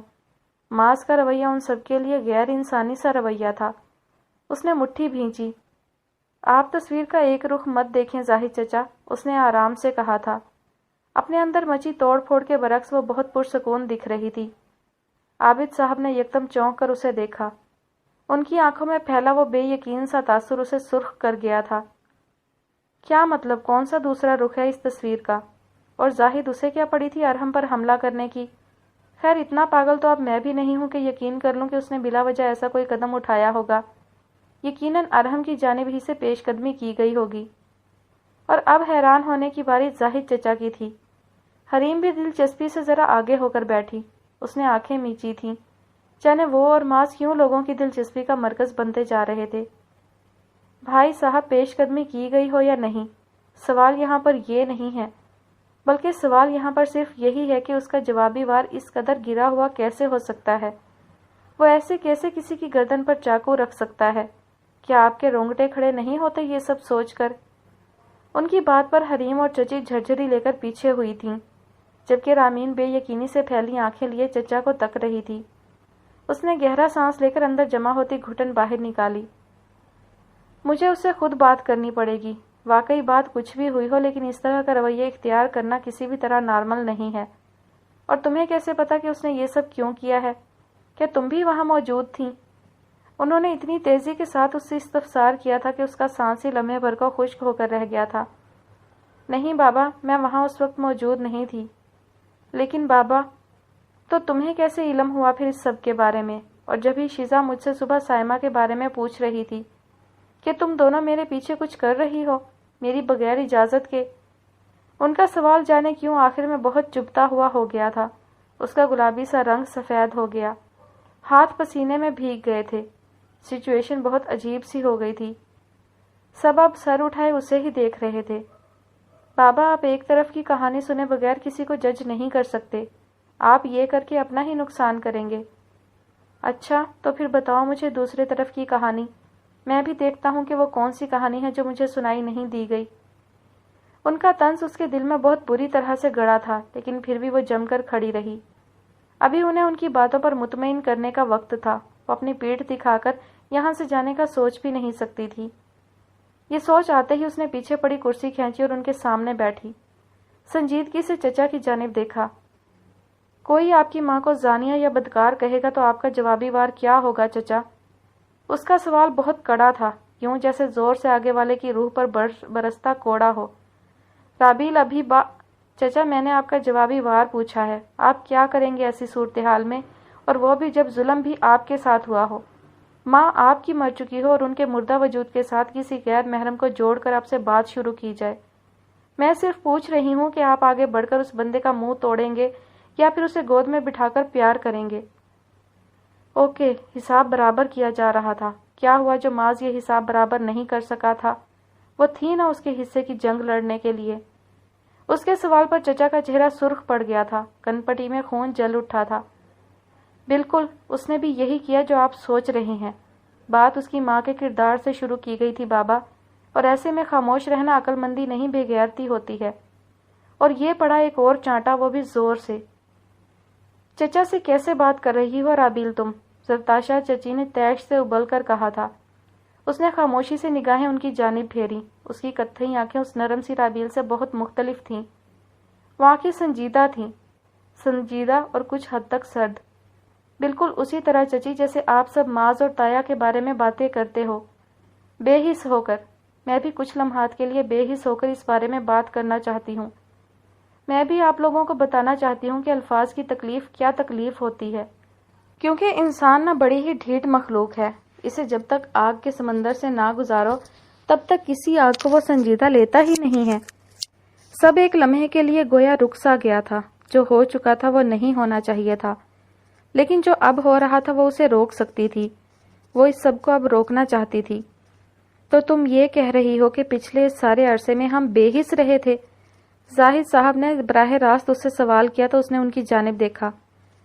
میں آپ کو کسی مشکل میں نہیں ڈالوں گی چچا، بس ایک دفعہ کئی سالوں پیچھے جا کر اپنا کردار اس سارے تماشے میں دیکھ لیں، میرے خیال سے آپ کو جواب مل جائے گا۔ تمہیں پتہ ہے کہ تم انتہائی بدتمیز لڑکی ہو۔ اس کی چوٹ پر زاہد صاحب کی انا بہت بری طرح ٹھیس پہنچی تھی، لیکن اس سے بھی زیادہ اس کی بات زرتاشا چچی کو چبھی تھی، جبھی تو وہ اس پر پھنکاری تھیں۔ نہیں چچی، میں بدتمیز نہیں ہوں، میں تو آئینہ ہوں، آپ سب کا آئینہ۔ میں آپ سب کو عکس دکھا رہی ہوں، دیکھیں اور سوچیں کہ ہم سب اندر سے کس قدر بدصورت ہیں۔ ہمارے سامنے ایک زندہ جان مر جاتی ہے اور ہم صرف تماشا دیکھتے رہتے ہیں۔ ہمارے سامنے زندگیاں تباہ ہو جاتی ہیں اور ہم ظالم کے تلوے سے الگ ہونے کو خود پر حرام کر رکھتے ہیں۔ ہمارے سامنے لوگ اپنا سب کچھ کھو دیتے ہیں اور ہم اپنے بنگلوں میں خواب خرگوش کے مزے لے رہے ہوتے ہیں۔ میں بدتمیز نہیں ہوں چچی، تلخ حقائق کو میری بدتمیزی پر محمول نہ کریں۔ ویسے ہی ہم اپنی استطاعت سے زیادہ ظلم کر چکے ہیں، اور عجب تو یہ ہے کہ اس ظلم کا اندازہ تک نہیں ہمیں۔ اس کی آنکھیں ضبط سے گلابی ہونے لگی تھیں، سینہ اس کی تکلیف یاد کر کے ایک بار پھر سے گھٹنے لگا تھا۔ جانے وہ کیسے اس سب سے گزرا ہوگا، جن لمحات کے بارے میں صرف بات کرنا اس قدر اذیت ناک تھا، تو ان سے گزر کر سروائیو کرنا قیامت کے مصداق ہوگا یقیناً۔ تم اس کے عمل کو جسٹیفائی کر رہی ہو؟ عابد صاحب کی جانب سے بہت خشک سا سوال آیا تھا۔ جی بابا، میں اسے جسٹیفائی کر رہی ہوں، میں اس کے اعمال کی وضاحت آپ کے سامنے رکھ رہی ہوں بابا۔ آپ کو مجھ سے اختلاف ہے تو مجھے جواب دیں اور مجھے قائل کریں، اور اگر آپ لوگ مجھے قائل کرنے میں کامیاب نہ ہو سکیں تو کوئی حق نہیں رکھتے آپ معاذ اور تایا کو قصوروار ٹھہرانے کا۔ وہ ان کی وکیل تھی، وہ ان کے لیے لڑ رہی تھی۔ مجھے پتا نہیں تھا کہ گھر والوں سے زیادہ وہ کل کے لوگ تمہارے لیے اہم ہو جائیں گے، زرتاشا چچی نے کہہ کر سر جھٹکا تھا۔ اس نے ہلکی سی مسکراہٹ کے ساتھ سر نفی میں ہلایا تھا۔ اہم تو آپ سب بھی ہیں چچی، بس ان پر کی جانے والی بلا وجہ کی تنقید کو اب کسی طرح تو ہینڈل کرنا ہی ہے نا۔ اس کا اندر تھک رہا تھا، لیکن وہ پھر بھی ان سب کے سوالوں کے جواب دے رہی تھی۔ معاذ جیسا انسان کبھی بھی ایک اچھا آپشن نہیں تھا تمہارے لیے۔ کس طرح کی غیر انسانی حرکتیں کرتا ہے وہ دیکھو۔ اتنا اعتماد عورت کو ہمیشہ ہی لے ڈوبتا ہے۔ وہ تڑح کر بولی تھی، اس نے گود میں رکھی مٹھی زور سے بھینچی۔ اچھے انسان کو بھی آپ اکسائیں گی تو چچی وہ بھی اپنا انسانی لبادہ اتار پھینکے گا۔ کسی کو اس کی آخری حدود تک نہ آزمایا کریں، نہیں تو پھر نتائج کے ذمہ دار آپ خود ہی ہوں گے۔ یقیناً ارحم یا پھر پھپھو کی جانب سے کوئی گھٹیا بات کی گئی ہوگی، جبھی تو وہ اس قدر جنونیت پر اترا۔ بلکہ میں تو کہتی ہوں اس نے کچھ کیا ہی نہیں تھا، اسے تو مار مار کر ارحم کی شکل بگاڑ دینی چاہیے تھی، تاکہ آئندہ پھپھو بھی یاد رکھتی کہ کسی کے بارے میں یوں منہ اٹھا کر بات نہیں کرنی۔ افسوس کہ اس نے محض ایک چھوٹا سا زخم ہی دیا ارحم کو۔ اور رابیل کی جانب سے ایسی باتیں بہت غیر متوقع تھیں، وہ ایسی طبیعت کی لڑکی ہی نہیں تھی، لیکن پھر بھی معاذ کا دفاع کرتے ہوئے وہ انہیں بتانا چاہتی تھی کہ وہ کمزور نہیں۔ وہ اگر اس کے بارے میں کوئی غلط بات کریں گے تو وہ چپ نہیں رہے گی، وہ ان کی چمڑیاں ادھیڑ دے گی، کیونکہ وہ معاذ کی بیوی تھی۔ اسے ظلم برداشت نہیں کرنا تھا، اسے اس کا جواب دینا تھا۔ آپ کیا اس کی بکواس سن رہے ہیں یہاں بیٹھ کر؟ چلیں، بہت عزت کروا لی اپنی لاڈلی بھتیجی کے ہاتھوں آپ نے، اپنی بھی اور میری بھی۔ وہ یکدم اٹھ کھڑی ہوئی تھیں، ان کے ساتھ ہی سب بھی گڑبڑا کر اٹھ کھڑے ہوئے تھے۔ رابیل نے صرف گردن اٹھا کر انہیں تیش سے ابلتے دیکھا تھا۔ تکلیف ہوئی تو اٹھ کھڑی ہوئی، کسی کی عزت روندے جانے کی بات تو بہت چٹخارے لے کر کرتی ہیں۔ اچھا ہوا آپ کے ساتھ بالکل۔ مجھے افسوس ہوا تمہاری باتیں سن کر۔ سب کہتے تھے کہ معاذ ایک غلط انتخاب ہے رابیل کے لیے، لیکن میں ان کی بات رد کرتا رہا۔ آج اندازہ ہو رہا ہے کہ وہ تو واقعی تمہارے لیے زہر ثابت ہو رہا ہے۔ آئندہ میرے سامنے آنا مت تم۔ زاہد صاحب نے کڑوے لہجے میں کہا تو پل بھر کو اس کا دل لرز کر رہ گیا، لیکن دروازے کی جانب پلٹتے ہی سب کے سب ساکت ہوئے تھے۔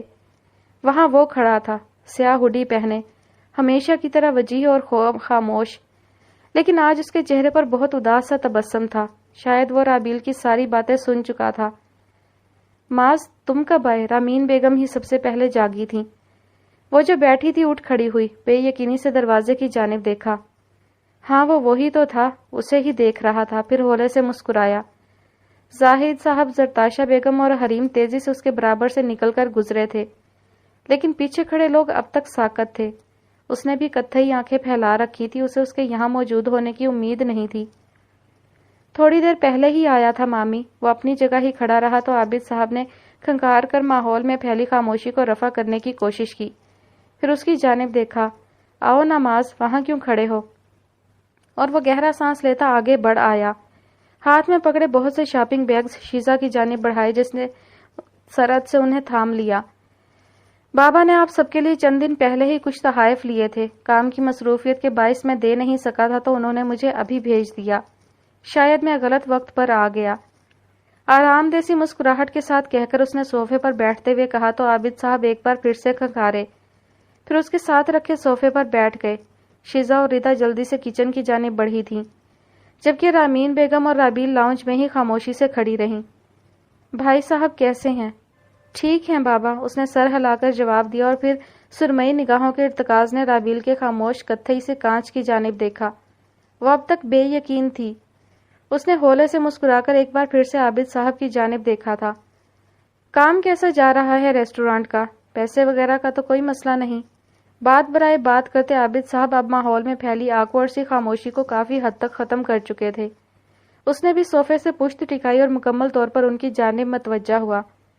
سب اچھا جا رہا ہے چچا، کسی بات کا کوئی مسئلہ نہیں۔ بھائی صاحب کیوں نہیں آئے؟ انہیں بھی لے آتے ساتھ ہی۔ اقبال کی شادی کے بعد ایک بار بھی وہ ہمارے گھر نہیں آئے۔ رامین بیگم کے یکدم کہنے پر اس نے سر ہلایا تھا۔ چچی بابا کی طبیعت کچھ ٹھیک نہیں ہے پچھلے کئی دنوں سے، انہی کا ارادہ تھا یہ تحائف لے کر آنے کا، لیکن پھر انہوں نے مجھے بھیج دیا۔ میں کہہ دوں گا ان سے کہ مل لیں آپ لوگوں سے آ کر۔ آج وہ پچھلے ماہ سے خاصا مختلف لگ رہا تھا۔ آج اس کے انداز کا ازلی سا خالی پن اور سپاٹ تاثر زائل تھا۔ آج وہ بہت پرسکون دکھ رہا تھا۔ نہیں نہیں، کہنا نہیں ان سے، طبیعت ٹھیک نہیں ہے تو ہمیں جانا چاہیے ان سے ملنے۔ ہم ملنے آئیں گے بھائی صاحب سے خود، اور ان تحائف کی بھلا کیا ضرورت تھی؟ وہ آ جاتے، ان کا آنا ہی بہت تھا۔ عابد صاحب کے اس قدر نرم لفظوں نے اس کے چہرے پر مسکراہٹ بکھیر دی تھی۔ اب یہ تو آپ ان سے ہی پوچھیے گا کہ یہ تحائف لینے کا کیا مقصد تھا۔ ویسے انہیں لیتے وقت وہ ایک ہی بات مجھ سے کہہ رہے تھے کہ تحائف دینے سے دلوں میں پھیلی رنجشیں زائل ہو جاتی ہیں۔ شاید وہ آپ سے اپنے تعلقات کو مزید بہتر بنانا چاہتے ہوں۔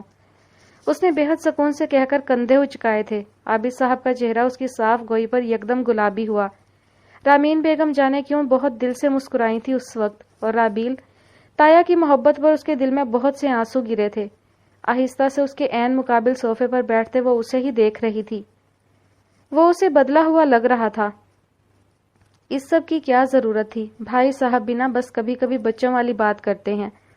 عابد صاحب نے مسکرا کر کہا تو اس نے اتفاق کرتے ہوئے اس بات میں سر ہلایا تھا۔ اسی اثنا میں ردا نے چائے لا کر درمیان میں ٹیبل پر رکھی، اور ساتھ ہی شیزا بھی لوازمات ٹیبل پر رکھنے لگی۔ سائمہ تمہارے گھر آئی تھی؟ انہوں نے اس کا چہرہ جانچتے سوال کیا تو اس نے گہرا سانس لے کر اس بات میں سر ہلایا۔ جی۔ کیوں آئی تھی وہ؟ گڑے مردے اکھاڑنے آئی تھی۔ اسے مسئلہ کیا ہے آخر؟ چاہتی کیا ہے وہ اب ہم سے؟ وہ چاہتی ہے میں رابیل کو طلاق دے دوں تاکہ وہ ایک بار پھر سے اس کا رشتہ ارحم سے جوڑ سکے۔ اس کے کہنے پر رامین اور عابد بری طرح چونکے تھے۔ رابیل اور شیزا نے ایک ساتھ ہی گہرا سانس لیا۔ کہانیوں میں ہمیشہ ایک کردار سب سے زیادہ ناقابل برداشت ہوتا تھا۔ کیا بکواس ہے یہ؟ کیا اسے اندازہ نہیں کہ وہ کیا بات کر رہی ہے؟ اس نے عابد صاحب کی بات پر کندھے اچکائے تھے۔ ان کی بکواس کا جواب بہت اچھے سے دیا ہے میں نے چچا، آپ پریشان مت ہوں۔ شیزا نے چائے اس کی جانب بڑھائی تو اس نے ہاتھ آگے بڑھا کر کپ تھام لیا۔ ماحول ایک بار پھر سے بے چین سانسوں کا شکار ہونے لگا تھا۔ مجھے سمجھ نہیں آ رہی اس عورت کی، یہ ضرور کسی نہ کسی دن کوئی بڑا تماشا کھڑا کرے گی۔ یوں خاموش ہو کر بیٹھنے والی تو وہ بھی نہیں ہے۔ جو بھی کریں گی اس کا انجام بھگتیں گی چچا۔ اس کا لہجہ بے حد ہموار تھا۔ رابیل کا ماتھا ٹھنکا۔ ماز غیر معمولی طور پر نارمل تھا، اور کچھ تھا اس کے انداز میں جو رابیل کو بے چین کر رہا تھا۔ اور یہ ارحم، ذرا شرم نہیں اسے، بس جہاں ماں بولے وہاں منہ اٹھا کر چل دیتا ہے۔ رامین بیگم نے بے اختیار ہی اسے کوسا تو اس نے چائے کا کپ خالی کیا اور پھر سیدھا ہو بیٹھا۔ اب چلتا ہوں چچا، بابا انتظار کر رہے ہوں گے۔ آپ سے پپھو کوئی بھی بات کریں تو مجھے ضرور آگاہ کریں آپ۔ خود اکیلے کوئی قدم اٹھانے سے گریز کیجیے گا، میں دیکھ لوں گا جو بھی مسئلہ ہوگا، اب اجازت۔ اور اس کے ساتھ وہ اٹھ کھڑا ہوا تھا، باہر کی جانب بڑھا تو رابیل اس کے پیچھے دروازے تک آئی۔ وہ اپنے پیچھے اس کی چاپ سن کر رکا تھا لیکن مڑا نہیں، وہ اس کے یوں رکنے پر بھی خود رک گئی۔ تم ٹھیک ہو معاذ؟ اور اس کے چہرے پر بے اختیار ایک سایہ سا لہرایا تھا، وہ ناکام ہو رہا تھا، وہ اس کے سامنے خود کو ڈھکنے میں ناکام ہو رہا تھا۔ اس کی فکر مند سی آنکھیں اس کی ذات میں کھبے زخم دیکھنے کی صلاحیت رکھتی تھیں۔ آہستہ سے اس کی جانب مڑتے ہوئے اب وہ ایک بار پھر ہلکا سا مسکرایا تھا، وہی اپنائیت بھری ہلکی سی مسکراہٹ۔ کیا ٹھیک نہیں لگ رہا میں؟ اس کے پوچھنے پر رابیل نے ہولے سے نفی میں سر ہلایا تھا۔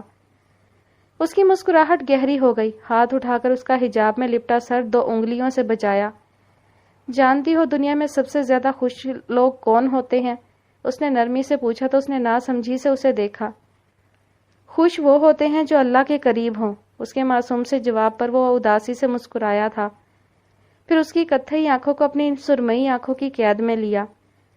دنیا میں سب سے زیادہ خوش وہ ہوتے ہیں رابیل جو بے وقوف ہوتے ہیں۔ اللہ سے قریب لوگوں کی تو اکثر راتیں آنسوؤں سے تر ہو کر گزرتی ہیں۔ اس کے جواب پر وہ لاجواب ہوئی تھی۔ اور جانتی ہو اس دنیا میں سب سے زیادہ غمگین کون ہوتے ہیں؟ اب کہ اس نے جواب دینے کے بجائے صرف نفی میں سر ہلایا تھا۔ جانے کیوں ہر سو پہلی رات میں اداسی گھلنے لگی تھی۔ وہ جو عقل مند ہوتے ہیں، اسی لیے اتنی عقل مند مت بنو کہ تمہاری خوشی تم سے چھین جائے۔ بے وقوف رہو گی تو خوش رہو گی، ہر بات کو سمجھ کر محسوس کرنے لگو گی تو اچھی بھلی زندگی عذاب ہو جائے گی۔ اب تم نے اتنی باریک بینی سے لوگوں کا مطالعہ نہیں کرنا۔ وہ اسے نصیحت کر رہا تھا اور وہ جانتی تھی کہ وہ اسے خود سے باز رکھنے کو کہہ رہا تھا۔ اس کی آنکھیں چمکی، بہت سا پانی اس کی پلکیں نم کر گیا تھا۔ تم کیوں تکلیف میں ہو؟ میں نے کب کہا کہ میں تکلیف میں ہوں؟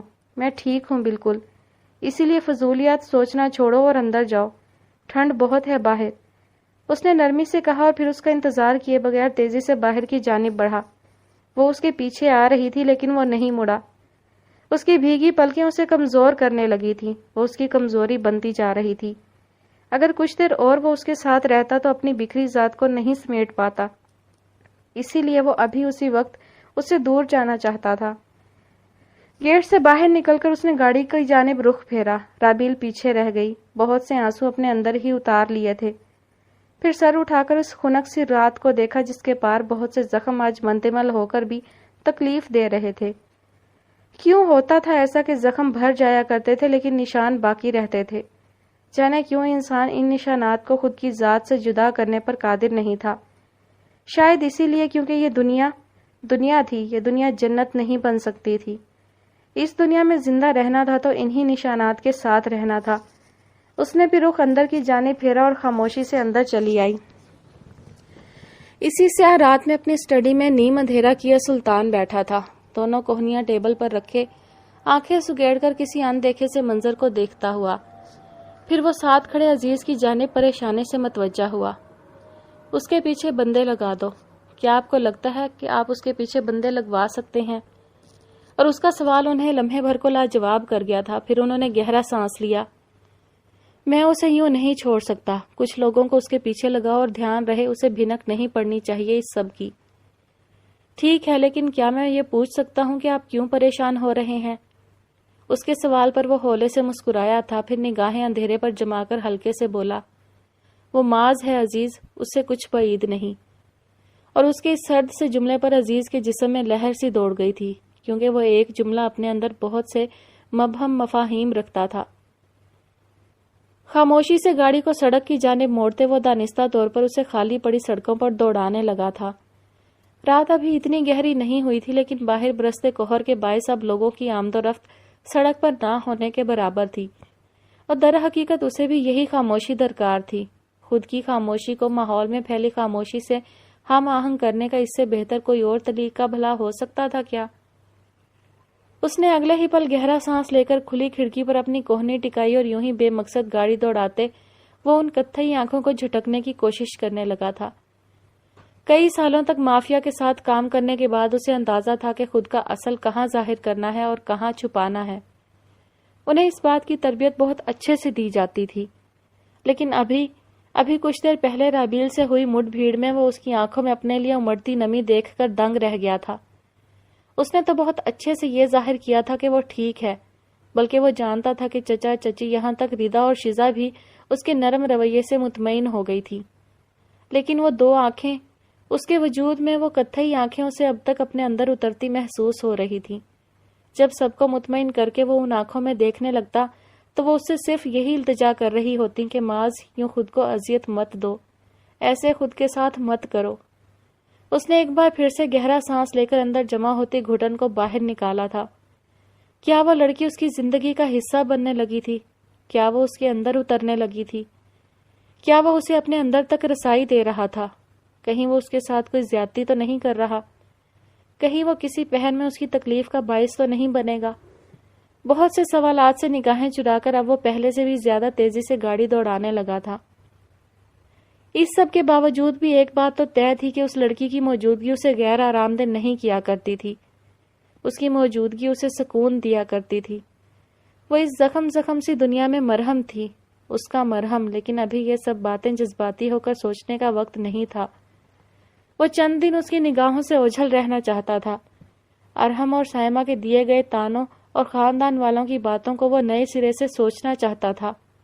کیا وہ واقعی اس کے قابل نہیں تھا؟ کیونکہ اگر اکٹھے بہت سارے لوگ ایک ہی بات کی جانب اشارہ کریں تو اسے نظر انداز کرنا اس کی نظر میں سراسر بے وقوفی تھی۔ وہ خود کو دور سے کھڑے ہو کر دیکھنا چاہتا تھا۔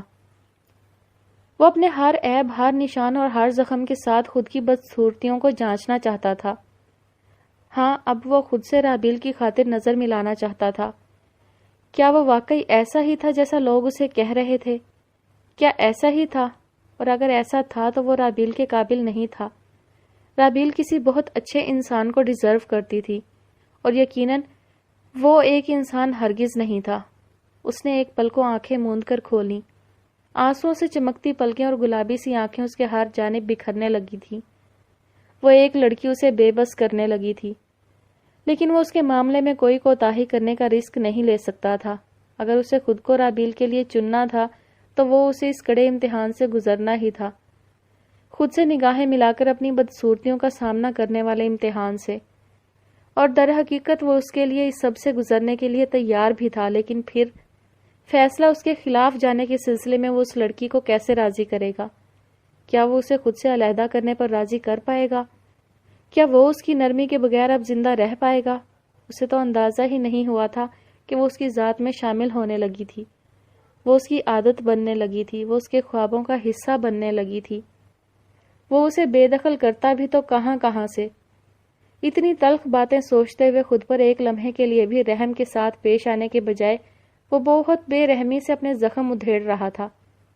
اور یہ تو سچ تھا کہ معاذ کو زندگی میں محض دو عورتوں نے کمزور کیا تھا، پہلی حبیبہ اور آخری رابیل۔ در حقیقت وہ دونوں ایک دوسرے کا عکس تھیں، ان دونوں کی نگاہوں سے وہ بچ نہیں پاتا تھا۔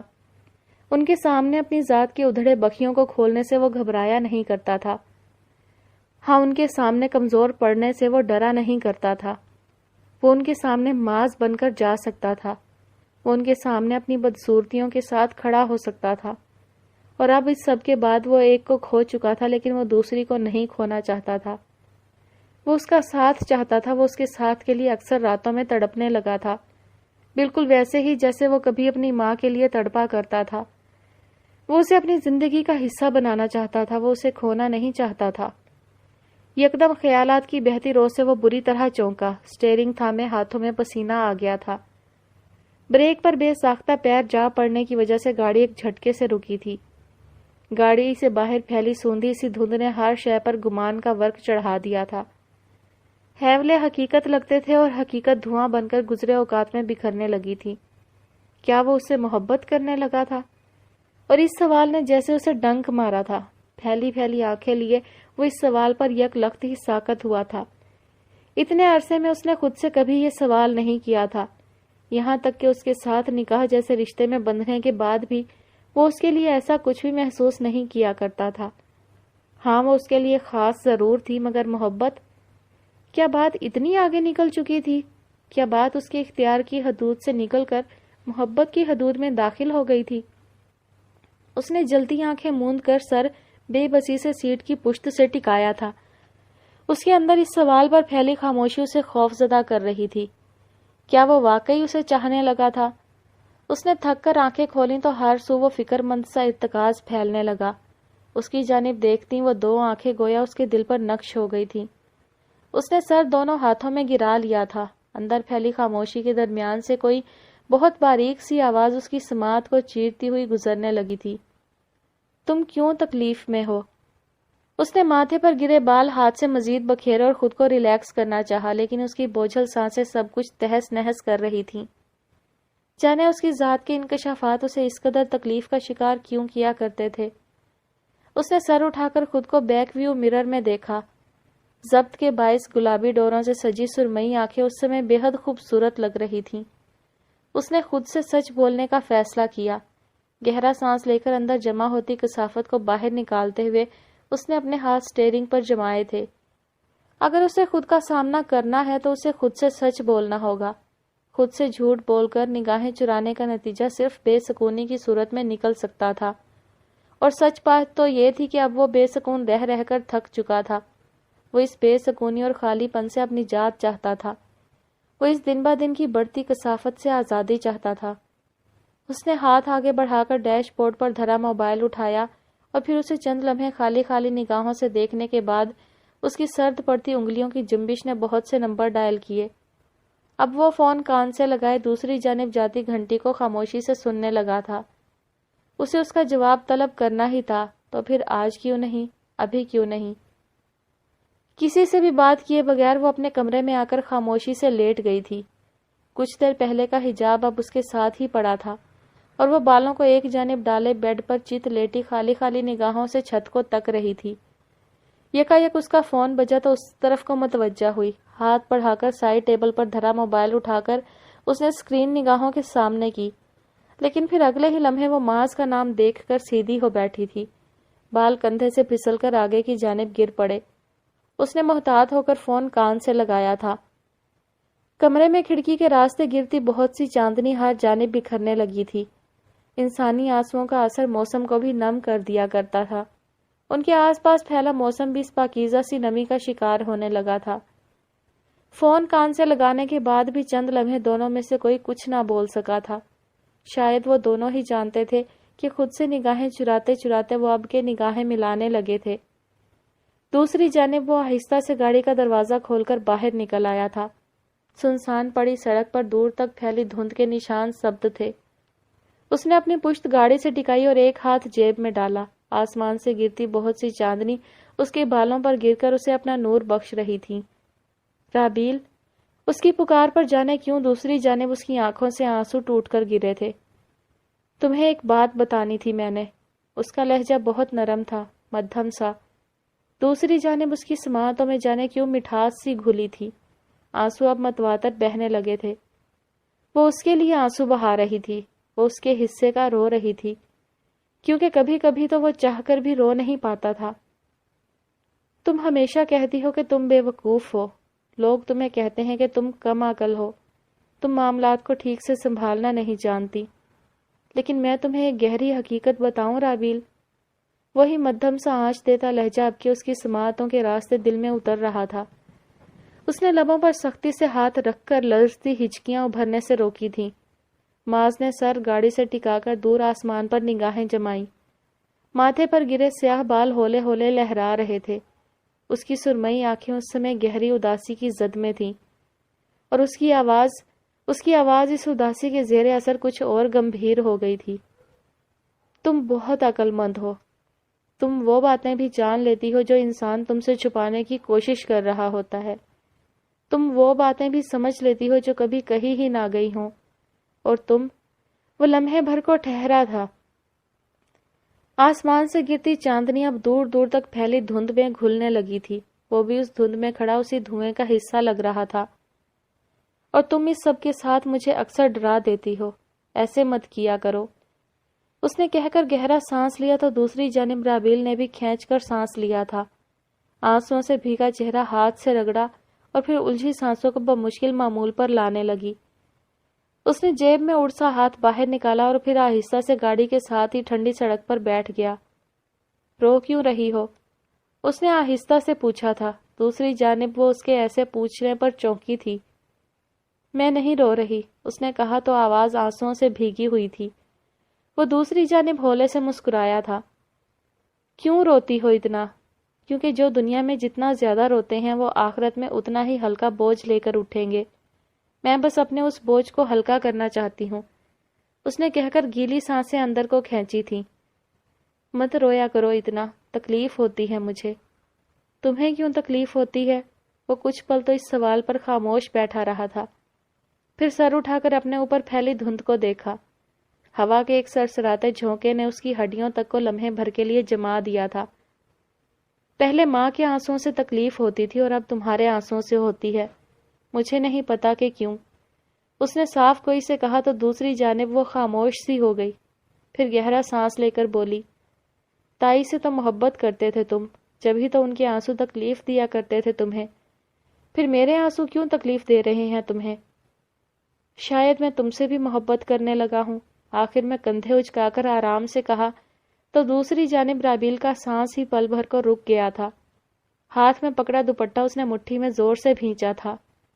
معاذ کے اس ایک جملے نے اس سے اس کے سارے الفاظ کھینچ لیے تھے۔ تم ایسے کیسے؟ رابیل، اس نے اسے پکارا تھا لیکن وہ پھر بھی کچھ نہ بول پائی۔ وہ ابھی اس کے پچھلے انکشاف سے ہی نہ سنبھلی تھی، اس میں جواب دینے کی ہمت نہیں تھی۔ اسے لگا اگر اس نے اسے کسی بھی قسم کا جواب دیا تو وہ اس کی آواز کی لرزش سے سب کچھ جان جائے گا، یہاں تک کہ اس کے اندر پنپتی وہ خاموش محبت بھی۔ مجھے لگتا ہے تم مجھے اچھی لگنے لگی ہو، اور اس کے اگلے جملے پر اس کے رخسار بے ساختہ ہی گلابی ہوئے تھے۔ اس نے دوسرے ہاتھ سے اپنی آنکھیں چھپائی تھیں۔ مجھے نیند آ رہی ہے، میں سونے جا رہی ہوں۔ تمہیں لگتا ہے کہ تم اب سو سکو گی؟ اس نے برجستگی سے سوال کر کے اسے لاجواب کر دیا تھا۔ ہاں ٹھیک کہہ رہا تھا وہ، اب اسے ساری رات نیند نہیں آنی تھی۔ بدتمیز کو اس کے سارے کمزور لمحات کا علم تھا۔ تم بہت برے ہو معاذ، اس نے جل کر کہا تو وہ دوسری جانب ہنس دیا۔ اس کے ایسے ہنسنے پر اس نے بے ساختہ لب کاٹے تھے، اسے پتا تھا کہ وہ ایسے ہنستے ہوئے کیسا لگتا تھا۔ بس ایک بات بتا دو مجھے۔ پوچھو۔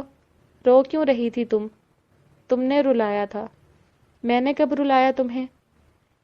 تمہیں پتا ہے کہ میرا دل حساس ہے، کچھ بھی تکلیف دے دیکھے تو اپنے آپ ہی گہری اذیت کا شکار ہونے لگتا ہے، اور تم نے خود کو تکلیف دے کر مجھے تکلیف پہنچائی، لیکن اس سب کا نتیجہ کیا نکلا؟ یہی کہ آخر میں مجھے رونا آ گیا۔ میں اتنی بھی مضبوط نہیں ہوں جتنا تم مجھے سمجھتے ہو۔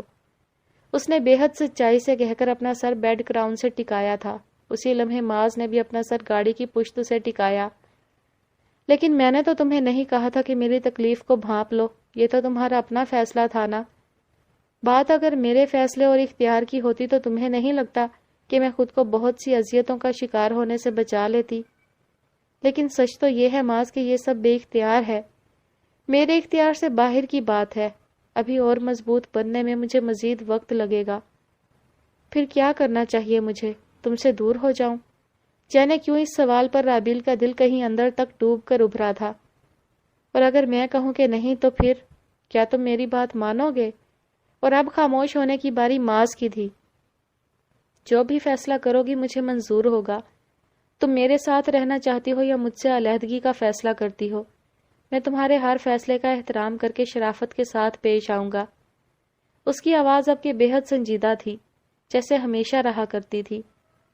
وہ اب پرانے والا معاذ لگ رہا تھا، صاف کو اور دو ٹوک بات کرنے والا۔ تمہیں نہیں لگتا کہ فیصلہ کیا جا چکا ہے اور اب ہمیں صرف اس رشتے کو آگے بڑھانا ہے؟ نہیں رابیل، وہ اٹھ کھڑا ہوا تھا، پھر ایک ہاتھ جیب میں اڑ سے سڑک پر قدم قدم چلنے لگا۔ سردی کے باعث فون کو تھامے اس کی انگلیاں سرخ پڑ رہی تھیں۔ جس وقت فیصلہ کیا گیا تھا اس وقت سے تم بھی واقف ہو اور میں بھی، ہم دونوں میں سے کوئی بھی ذہنی طور پر تیار نہیں تھا، لیکن اب تم میری اصلیت سے واقف ہو، اب تم میرے سیاہ اور سفید کو جانتی ہو، میں کس قسم کا آدمی ہوں اب تمہیں اس بات کا اندازہ ہے، تو اب فیصلہ بھی تمہارا اسی حساب سے ہونا چاہیے۔ وہ بھی ساختہ سیدھی ہو بیٹھی تھی۔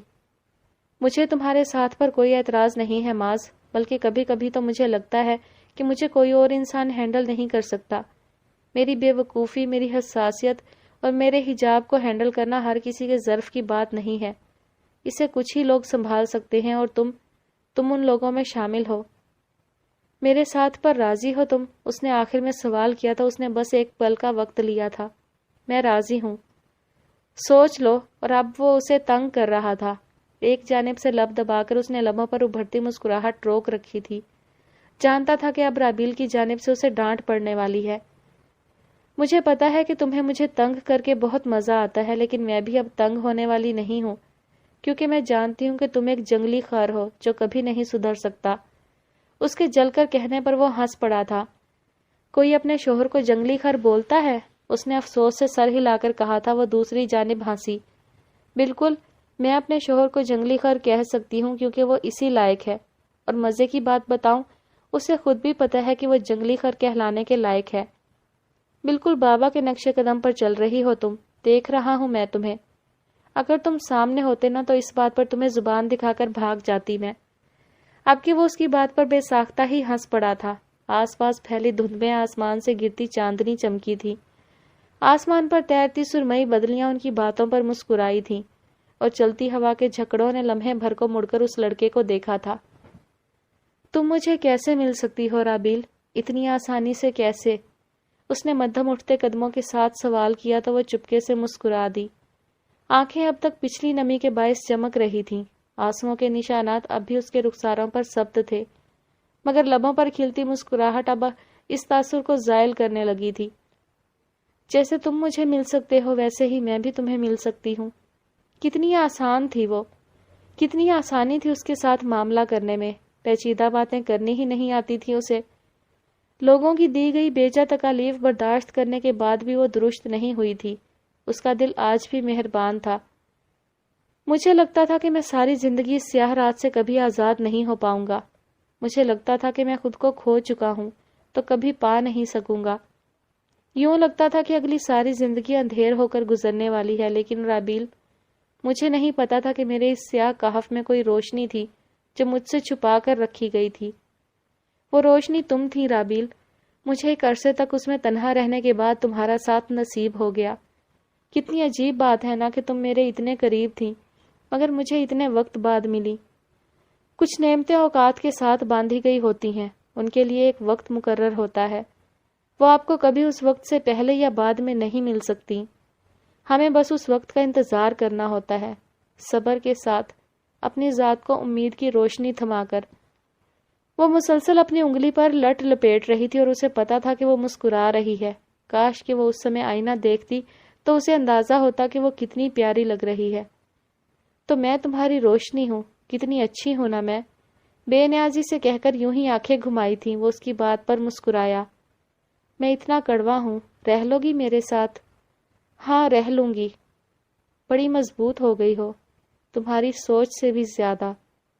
مضبوط ہی رہو، اور اگر کوئی رلائے تو بتانا۔ اچھا، تم کیا کرو گے پھر؟ اب کے ماحول میں پھیلی آنسوؤں کی نمی سمٹنے لگی تھی۔ اب کے وہاں صرف مسکراہٹوں کی نمی جگمگا رہی تھی۔ میں کچھ نہیں، ماروں گا شاید۔ ہر وقت مار پیٹ کا سوچتے رہا کرو بس، کبھی اس کے علاوہ بھی کچھ سوچ لیا کرو۔ ویسے ڈر نہیں لگتا تمہیں لڑائی جھگڑوں سے؟ میرے سامنے تو کوئی اونچی آواز سے بول دے تو میرا سانس رک جاتا ہے۔ نہیں، مجھے ڈر نہیں لگتا، عادت ہو گئی ہے۔ اب بہت نارمل بات ہے یہ میرے لیے۔ جھگڑا کرنا کسی کے لیے نارمل کیسے ہو سکتا ہے؟ اسے ابھی تک یہی بات سمجھ نہیں آ رہی تھی۔ دوسری جانب اس نے کندھے اچکائے تھے۔ جب ایک ہی چیز کو آپ اپنے سامنے بار بار ہوتے دیکھتے رہو گے تو ایک وقت پر جا کر وہ اپنا اثر کھو دے گی۔ شاید مجھے بھی لوگوں کے کڑوے رویے کی جلد ہی عادت ہو جائے۔ اس کے کہنے پر معاذ نے اس بات میں سر ہلایا تھا۔ ایسا ہی ہوگا، کیونکہ لوگ تو اپنی عادتوں سے باز نہیں آتے۔ ایک وقت آئے گا جب تمہیں یہ سب باتیں تکلیف دینا چھوڑ دیں گی، کیونکہ یہ باتیں اپنا اثر کھو دیں گی۔ ہمیں ہماری تربیت کے دوران بار بار یہی بتایا جاتا رہا تھا کہ جو آپ قبول نہ کر سکو اس کا خاموشی سے گزرنے کا انتظار کرو، پھر ایک وقت آپ اس کی جانب سے بے حس ہو جاؤ گے، اور ایسا ہی ہوتا تھا۔ اور اس دنیا میں زندہ رہنے کے لیے اتنا بے حس تو بننا ہی پڑتا ہے۔ بے حس اور ڈھیٹ، اس نے اضافہ کیا تھا۔ رابیل نے دوسری جانب گہرا سانس لیا۔ تمہاری اور میری دنیا میں فرق ہے معاذ۔ جدھر سے تم آئے ہو، جہاں تم نے وقت گزارا ہے اور جہاں تم نے کام کیا ہے، وہ دنیا ایک الگ دنیا تھی۔ اور جہاں میں رہتی ہوں، جہاں میں زندگی گزار رہی ہوں اور جس جگہ میں اپنا وقت گزارتی ہوں، وہ دنیا ایک بالکل مختلف دنیا ہے۔ تو ہم ایک دوسرے کے درمیان کھڑی بہت سی دیواروں کو یوں ہی نہیں پھاند سکتے، ہمیں ایک دوسرے کو وقت دینا ہوگا۔ اس نے کہہ کر ایک بار پھر سے گہرا سانس لیا تو وہ اس کے جواب پر تلخی سے مسکرا دیا، پھر یوں ہی گردن گھما کر دھند میں لپٹے راستوں کو دیکھا۔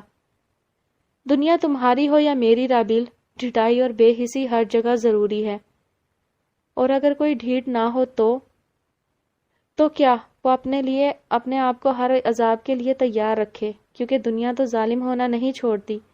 ہاں، انسان ہی کو مضبوط بننا پڑتا ہے۔ کیا حساس انسان مضبوط نہیں ہو سکتا؟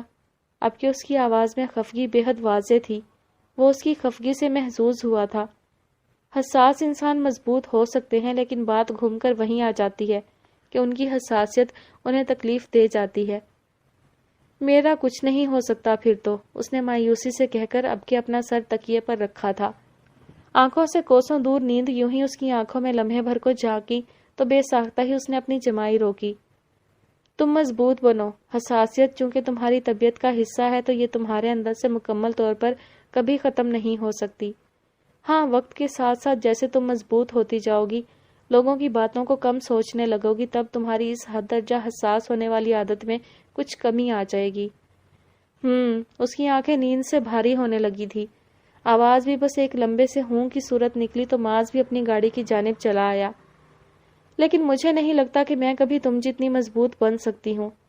اس کی سست سی آواز پر اس نے گہرا سانس لیا تھا، پھر گاڑی کا دروازہ اپنے پیچھے بند کرتا اندر بیٹھا۔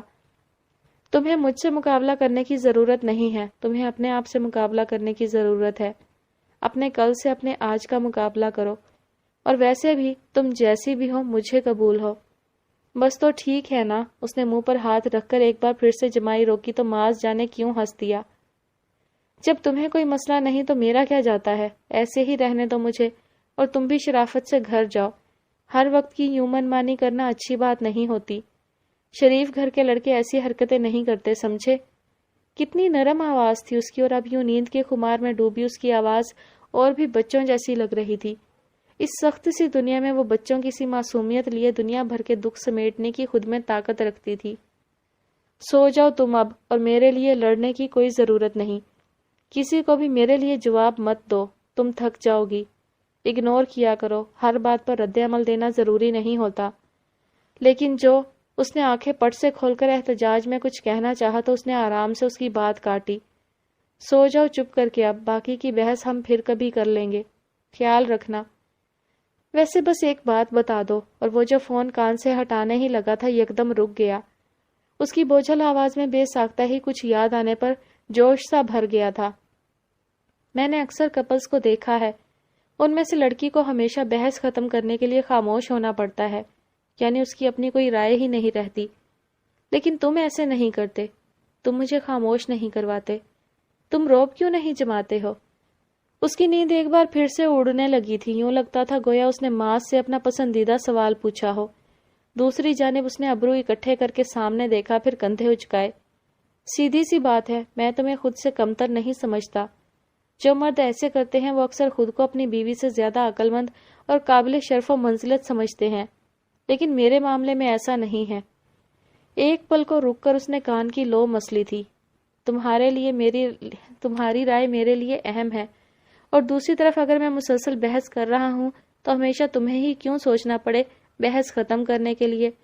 یہ تو میں بھی کر سکتا ہوں نا، اس کے لیے ہمیشہ تمہیں کیوں الزام دوں میں؟ بحث کیا کرو اور جم کر کیا کرو، زج کر دیا کرو آگے والے کو۔ آئندہ پنگا لینے سے پہلے پچھلی عزت افزائی کو یاد رکھیں گے۔ اور میری بات ہمیشہ یاد رکھنا رابیل، مرد عورت سے افضل ہے، مطلب وہ اس سے ایک درجہ اوپر ہے۔ اس کا مطلب یہ نہیں ہے کہ وہ جو چاہے کرے گا، اس کا مطلب یہ ہے کہ اس پر ذمہ داری زیادہ ہے، اس کا کام بھاری ہے، اس میں فخر سے گردن اگڑا کر چلنے کی بات نہیں ہے۔ جب آپ پر ذمہ داری زیادہ ہوتی ہے تو آپ کو اپنی پھٹی پرانی گھٹیا عادتوں پر محنت کرنے کی ضرورت ہوتی ہے، اپنے اوپر کام کر کے خود کو ذمہ دار بنانے کا بیڑا اٹھانا پڑتا ہے۔ پتہ نہیں میرے آس پاس مردوں کو کیوں لگتا ہے کہ وہ اس بھاری ذمہ داری پر فخر اور غرور کرنے کا کوئی حق رکھتے ہیں۔ آپ اللہ کے آگے جواب دہ ہیں، تیار رہیں۔ اس کی بات پر وہ اب کے اس کی پوری آنکھیں کھل گئی تھیں۔ مجھے کچھ دیر پہلے ایسا لگا جیسے کوئی قرآن کا طالب علم بول رہا ہو، اور دوسری جانب اس نے نہ سمجھی سے مسکرا کر موبائل ایک کان سے ہٹا کر دوسرے پر جمایا تھا۔ تم سو رہی ہو یا نہیں؟ بس میں سونے ہی جا رہی ہوں، خیال رکھنا، اللہ حافظ۔ اور اس نے اس کی بات سنے بغیر فون کان سے ہٹا کر سامنے ڈال دیا تھا، کیونکہ وہ اس کی نیند میں مخل ہونا نہیں چاہتا تھا۔ گہرا سانس بھر کر اس نے اگنیشن میں چابی گھمائی اور گاڑی آگے بڑھا لے گیا۔ جب رابیل ساتھ ہوتی تھی تو گویا کوئی دکھ ساتھ ہی نہ تھا، لیکن جب وہ اس سے دور ہوتی، جب وہ اسے خود سے دور کرنے کا سوچتا یا اپنی زندگی سے نکالنے کے خیال کو برملا تسلیم کرنے لگتا تو بے چینی اور اندر بڑھتی گھٹن کی کوئی حد نہ رہتی تھی۔ اس سے بات کرنے کے بعد اس کے لیے فیصلہ کرنا آسان ہو گیا تھا۔ اسے بس اب کچھ دن خاموشی کے چاہیے تھے، خود کو ایک بار پھر سے راضی کرنے کے لیے، کیونکہ کہیں اندر ایک دل اب بھی اسی بات پر مصر تھا کہ وہ اس کے قابل نہیں، اور اسے اسی ایک دل کو راضی کرنا تھا۔